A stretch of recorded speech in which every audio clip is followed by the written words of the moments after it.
Edgbaston Test, India holds all the cards.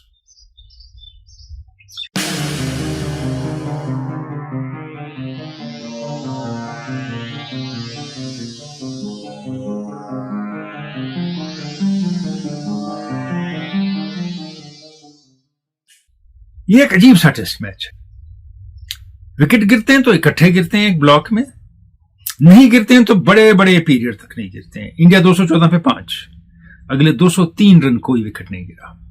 Wicket गिरता है, फिर वॉशिंगटन सुंदर आते हैं जडेजा की जगह, फिर शुभमन गिल के साथ 144 की पार्टनरशिप, फिर विकेट नहीं गिरते हैं। फिर आप देखिए क्या होता है, 558 पे भारत 7, 587 ऑल आउट।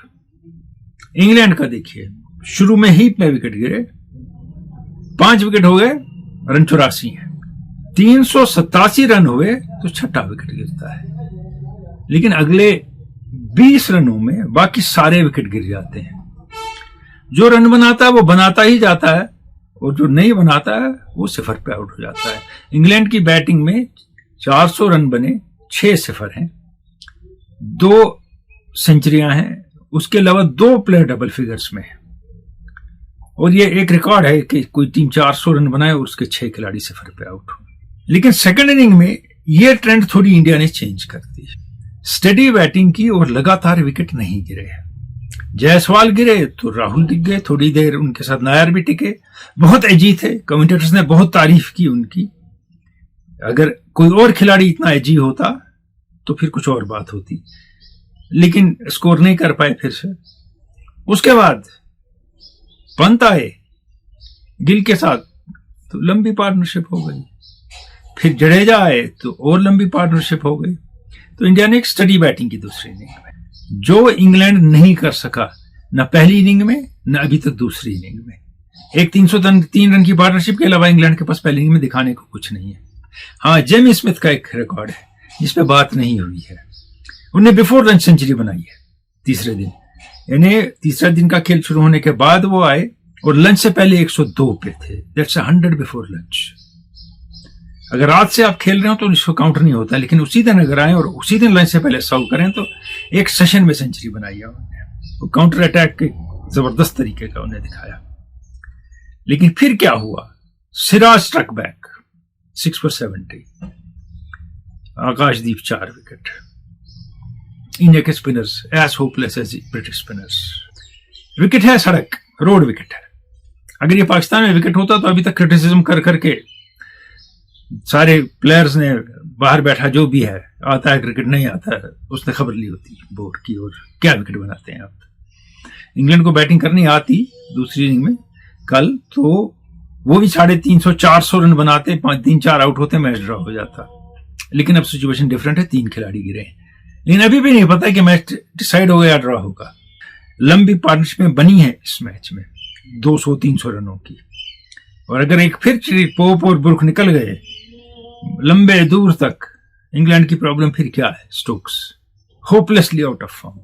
उन्हें जो सिफर बनाया वो टेस्ट क्रिकेट की हिस्ट्री में 10,000वां सिफर था, उनका नहीं, टेस्ट क्रिकेट की हिस्ट्री का। अब इंडिया की ने जो टीम सिलेक्ट की, too many allrounders, too many batsman, bits and pieces players, खौफ हारने का। और डिक्लेरेशन में भी हमने देखा हारने का खौफ इंडिया को। आप 600-650 रन बनाने को दे रहे हैं दूसरी टीम को, तो आप इतना क्यों खौफ खाए हुए हैं। हाँ, विकेट में कुछ नहीं है, लेकिन इंडियन बॉलर्स ने, फास्ट बॉलर्स ने दिखा दिया ये इंग्लैंड से बेहतर है। पहली इनिंग में दिखा दिया था।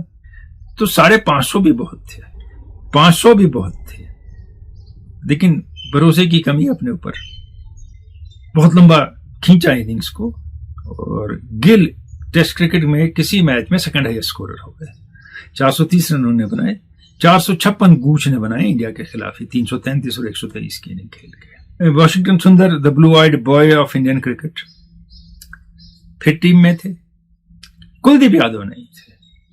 ये बैटिंग कर लेंगे, नीतीश रेड्डी थोड़ी बैटिंग कर लेंगे, लेकिन ये दोनों एज क्वाट खेलते हैं, या एज बैट्समैन खेलते हैं या बॉलर खेलते हैं, ये पता नहीं है किसी को। उधर से कुलदीप यादव शायद इस विकेट पे भी, क्योंकि उनकी बॉल टर्न होती है, उल्टे हाथ से फेंकते हैं, कुछ कर लेते हैं, लेकिन वो गलत टीम में, गलत मैनेजमेंट में फंसे हैं। ये उनको खिलाने वाले हैं नहीं। अब इंग्लैंड ने तो वही टीम खिलाई जिसमें कंप्लीटली फ्लॉप फर्स्ट टेस्ट के फास्ट बॉलर थे, और इस टेस्ट में भी वो फ्लॉप ही नजर आए। अब आप उनको कंपेयर करिए इंडियन फास्ट बॉलर से। विकेट पे बॉलिंग कर रहे हैं, बॉल घुमा रहे हैं और हर बॉल खेलने पे मजबूर कर रहे हैं। लूज बॉल्स बहुत कम है। इंग्लैंड के बॉलर हर ओवर में 1 या 2 लूज बॉल तय है, वो लूज बॉल करेंगे, और मूवमेंट बहुत कम, कंसिस्टेंसी कम। अगर ऑफ के कॉरिडोर में 3 बॉलें की हैं तो अगली 3 लेग के बाहर हैं, तो पता नहीं कर क्या रहे हैं। ना एक्सेप्शनल स्पीड है इन तीनों फास्ट बॉलर्स की, ना मूवमेंट है। इंडिया की पहली इनिंग में प्रसिद्ध बहुत दिखे, कुछ अनलकी भी रहे, जितने एज निकले उन्हीं की बॉल पे निकले। और सेकंड इनिंग में हमने देखा उनकी बॉल में अच्छा खासी मूवमेंट है, अच्छी बॉल कर सकते हैं। आकाशदीप ने विकेट पे बॉल की, बॉल घुमाई, और सेकंड इनिंग में पहला ब्रेक थ्रू जो है सिराज ने दिया 2, उसके बाद वो ले गए। रूट की ball, dream ball, Vim ball, यहाँ बहुत हर साल हर मैच में थोड़ी देर बाद एक ड्रीम बॉल होती है, एक ग्रेटेस्ट प्लेयर पैदा होता है, एक ग्रेटेस्ट इनिंग होती है, एक ग्रेटेस्ट एवर कैच होता है। तो इस तरफ कम ध्यान दें आप। हाँ, इस तरह एंगल से बॉल उन्हें अंदर फेंकी, टप्पे के बाद थोड़ी बाहर गई, मगर रूट कर क्या रहे थे? रूट बॉल को देख के कहां गिरेगी, लेग की तरफ फ्लिक कर रहे थे। उसको ऐसे खेलते हैं नॉर्मली, लेकिन आज का बैट्समैन नहीं खेलता ऐसे। ऐसे खेलते हैं तो बैट पे बॉल आती है, फिर कहते हैं dream ball, bad batting also. मगर credit to Akashdeep for bowling so well. और सिराज वो खिलाड़ी है जिसने 2020 से इंडियन टीम के लिए हाईएस्ट नंबर ऑफ ओवर्स किए हैं। कोई भी कंडीशन हो, वो कंडीशन थोड़ी कमजोर है तो बुमराह की तरह बाहर नहीं बैठते, वो हर मैच में खेलते हैं, जहां बैटिंग विकेट हो वहां भी खेलते हैं और बॉलिंग करते हैं। अब आप देखिए बुमराह का जो मेंटल था, इनको प्रेशर, बुमराह विकेट लेंगे, वो है नहीं इस वक्त, तो फास्ट बॉलर उनसे अच्छा परफॉर्म कर रहे हैं। इंडियन बैटिंग की क्या खास बात है इस सीरीज में? अभी तक इनके अंदर सुपरस्टार कल्चर नहीं रहा है। सारे बैट्समैन अच्छा खेल रहे हैं, खुल के खेल रहे हैं, अपने ऊपर ले रहे हैं बोझ और डिलीवर कर रहे हैं। इनके बीच में सुपरस्टार कोई नाच नहीं रहा है जिस पे फोकस है। तो ये बैटिंग के लिए बहुत अच्छा हुआ है इंडिया की, और बहुत बेहतरीन बैटिंग हो रही है। जायसवाल की भी दाद देनी होगी, पहली इनिंग में हर सीरीज में, हर मैच में अच्छा स्कोर करते हैं और हर वक्त कॉन्फिडेंट नजर आते हैं जायसवाल। मैंने पिछले वीडियो में कहा था जडेजा बाहर जाके इंडिया से एज बैट्समैन मोर खेलते हैं देन अ बॉलर, तो ही मे नॉट बी ड्रॉप्ड। और दोनों इनिंग में बैटिंग अच्छी की है उन्होंने। गिल फ्लुएंट हैं, अच्छे हैं। गिल में हो क्या सकता है उनके विकेट लेने के लिए? या तो आउट स्विंगर्स या लेग स्पिनर और लेफ्ट आर्म स्पिनर बॉलर जो बाहर बॉल निकाले। पूरी दोनों टेस्ट में सिर्फ अंदर लाने की कोशिश में गिल को फंसाने की कोशिश कर रहे हैं इंग्लैंड, वो नहीं फंसेंगे अंदर आती बॉल में। उनका बैट बहुत अच्छी तरह आता है अंदर आने वाली बॉल के लिए। पंत ने मजाक उड़ा दिया बैट बॉलिंग का इंग्लैंड की दूसरी इनिंग में, ऐसे फ्रीडम से मजे में खेल रहे थे। लेकिन पंत को की एक प्रॉब्लम भी रही है, और इंडियन फील्डिंग की दोनों इनिंग्स में।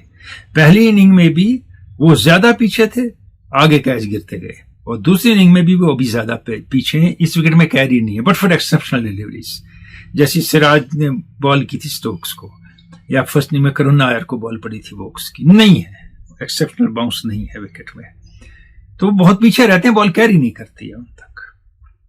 ये एक प्रॉब्लम होती है और इसको दुरुस्त करना होगा उनको। और आपने बारहा देखा होगा जडेजा को बैटिंग करते, बाकी बैट्समैनों को बैटिंग करते, लेग के बाहर बॉल है तो अंपायर की तरफ देख रहे हैं, तुम वाइड क्यों नहीं दे रहा है? अब इतना ज्यादा वाइड बॉल क्रिकेट उन्होंने खेला है कि उनको लगता है लेग के बाहर हर बॉल वाइड बॉल होनी चाहिए। गिल ने कैप्टनशिप अच्छी इसलिए की है, जो बॉलर डिलीवर कर रहे थे उनको रीयूज घड़ी घड़ी किया है उनने।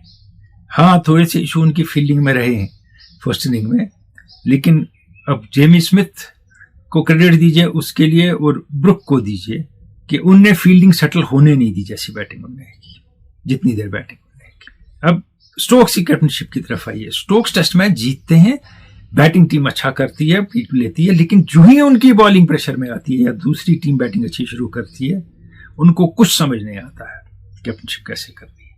पहले इनिंग में रूट को भूल गए, लाए तो विकेट लिया। दूसरी इनिंग में फिर रूट को भूल गए। रूट 10 से 15, 20 ओवर भी इनिंग में कर सकते हैं। हैरी ब्रुक को फर्स्ट इनिंग में थोड़े से ओवर दिए और इंग्लैंड ने कैच भी छोड़े, सीधे कैच भी, हाफ चांसेस नहीं, सीधे कैच, और मैटर करते हैं जैसे इंडिया के लिए मैटर किए फर्स्ट टेस्ट मैच में। शोएब बशीर की बॉलिंग अब देखिए, बहुत छोटे कम उम्र के, बहुत कोशिश करते हैं कंसिस्टेंसी की, विकेट में है कुछ नहीं उनके लिए, वैरायटी लाने की कोशिश करते हैं वो बॉल में, लेकिन लूप नहीं है उनकी बॉल में जो आपको बाहर निकलने पे मजबूर करे आगे आने पे नहीं। उनकी फ्लाइटेड बॉल जो है वो रीच में है बैट्समैन की। फिर एक बॉल वो करते हैं, आप रिपीटेडली देखेंगे कि जो थोड़ी तेज होती है ऑफ स्पिन, वो हर वक्त शॉट होती है। अगर वही तेज ऑफ स्पिन वहीं गिरे जहां उनकी फ्लाइटेड बॉल गिरती है तो बैट्समैन को हरी करना पड़ेगा। इनसाइड एज लेके शॉर्ट लेग पे कैच हो सकता है, एलिमेंट और बोल्ड हो सकता है, लेकिन हर वक्त शॉट होती है, हर वक्त बैकफुट पे खेलता है बैट्समैन उसको, क्योंकि उनका हाथ यहां जाके तेज बॉल मारने के चक्कर में वो पहले नीचे आके फेंक देता है बॉल। आप कहेंगे मैं क्या कह रहा हूं, मैंने ये काम 25 साल 20 साल किया है ऑफ ब्रेक बॉलिंग, मैं टेस्ट प्लेयर नहीं हूं। कहेंगे क्या कह रहा है, मगर मुझे पता है ये बॉलिंग कैसे की जाती है, ऑफ ब्रेक कैसे की जाती है बॉलिंग, और इसमें बॉलर्स की प्रॉब्लम क्या हो जाती है, अर्ली और लेट डिलीवरी कैसे होती है इसमें, and how you make batsman Hari, what you do with that, वहां थोड़े फंसते हैं शोएब बशीर। कैप्टन को बहुत भरोसा है उन पे, और इंग्लैंड मात भी खा गया कि विकेट में कुछ नहीं था। मैंने पहले भी कहा था एडजस्टन का विकेट फास्ट बॉलर्स के लिए नहीं होता है, तो लेफ्ट आर्म स्पिनर या एक और स्पिनर की जरूरत थी, और कहीं रेहान अहमद को खिलाना ना पड़े इनको, या किसी और स्पिनर को जो बॉल टर्न कराए ऐसे कि जिसपे स्ट्रोक प्ले थोड़ा मुश्किल हो, अगर वो थोड़ा एक्सपेंसिव हो लेकिन विकेट ले सके। अब लॉर्ड्स में ये चांस कम है, स्लोप है विकेट पे नेक्स्ट मैच में, तो ऑफ ब्रेक बॉलर खेलेगा, हो सकता है यही। वो हार्टली इंडिया में आए, तूफान मचाया, उसके बाद तो इंडिया उनको खिलाया नहीं। अब आखिरी दिन इंडियन बॉलिंग पे सब डिपेंड करता है, और ज्यादा डिपेंड करता है 3 फास्ट बॉलर्स पे। बाद में चिप इन कर लें जडेजा या वाशिंगटन सुंदर, अगर बैट्समैन उनको विकेट देने को तैयार हो, क्योंकि बॉल टर्न हो रही थी और कहीं टर्न होकर उठ भी रही थी बॉल। अगर 2 बार बॉल सामने गिर के टर्न होकर उठे तो बैट्समैन थोड़ा सस्पिशियस हो जाता है, मुश्किल हो जाती है बैटिंग उसको, ये प्रॉब्लम होती है। लेकिन इंडिया के पास बहुत टाइम है, 90 ओवर्स, और रन इतने हैं कि 90 ओवर्स में उतने रन नहीं बनेंगे दुनिया की कोई भी टीम हो, क्योंकि 3 विकेट गिर चुके हैं। तो सारे कार्ड्स पत्ते इंडिया के हाथ में, अब वो कैसे इस्तेमाल करेंगे। दूसरी बात, हमने रिपीटेडली देखा पिछले 2 साल में, जब इंग्लैंड की ऐसी सिचुएशन आई, इंग्लैंड ने ज्यादा रेजिस्ट नहीं किया, हार गए। अब इंग्लैंड क्या सोच रहा होगा, टारगेट रीच से बाहर है, खेलनी अपनी क्रिकेट है, जैसे डकैट ने दिखाया आके कैसे विकेट दिया। फिर तो अगर अपनी क्रिकेट खेलनी है तो रन तो बनेंगे, लेकिन विकेट गिरने का चांस है, तो वो 350 400 तक जा सकते हैं शाम तक अगर बैटिंग करें, 550 तो नहीं बन सकते दिन में। क्या वैसा ही खेलेंगे तकरीबन, कोई लूज बॉल, कोई स्ट्रोक वेकिंग बॉल वो छोड़ेंगे नहीं, ताकि बॉलर अंडर प्रेशर रहे। टारगेट चेज हो या ना हो, बॉलर प्रेशर में रहेगा तो बॉलिंग उतनी अच्छी नहीं होगी, बैट्समैन सर्वाइव करते रहेंगे।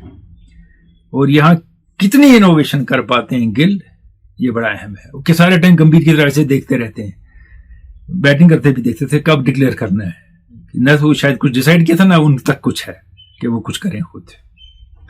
अगर होता तो फिर वो पहले डिक्लेयर करना चाहिए था उनको।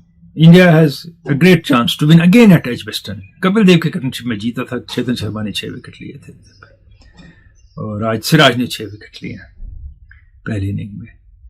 और इंडियन बॉलर्स ने दिखाया, फास्ट बॉलर्स ने, कि बाहर कंडीशंस अगर हमारे फेवर में नहीं भी हों, हम अपनी मेहनत से बॉलिंग अच्छी कर सकते हैं, क्योंकि हम इंडियन विकेट्स पे बॉलिंग कर चुके हैं। अब लोग कह रहे हैं बुमराह को ड्रॉप नहीं करना चाहिए था, मैच विनिंग बॉलर है, और अगर उनके बगैर इंडिया मैच जीत जाता है तो क्या है, बड़ा अच्छा इंडियन क्रिकेट के लिए एक बात। और वो क्या मैच विनिंग बॉलर है जिसको हर मैच के बाद अपने बाहर बिठाना है। वो आईपीएल क्यों नहीं कम खेलते हैं, वाइट बॉल क्रिकेट क्यों नहीं कम खेलते हैं, ताकि टेस्ट ज्यादा खेलें।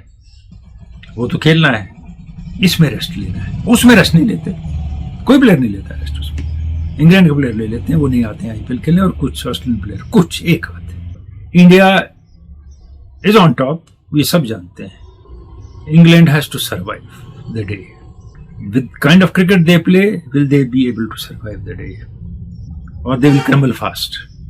मगर याद रखें इस विकेट पर लंबी पार्टनरशिप बहुत होती हैं, और जो टिक गए वो आउट नहीं होते हैं। नई बॉल है अभी, पहला घंटा बड़ा क्रूशल है इंग्लैंड के लिए बचने के लिए, और इंडिया को इन रोड्स करके लेट मिडिल ऑर्डर में घुसने के लिए इंग्लैंड के।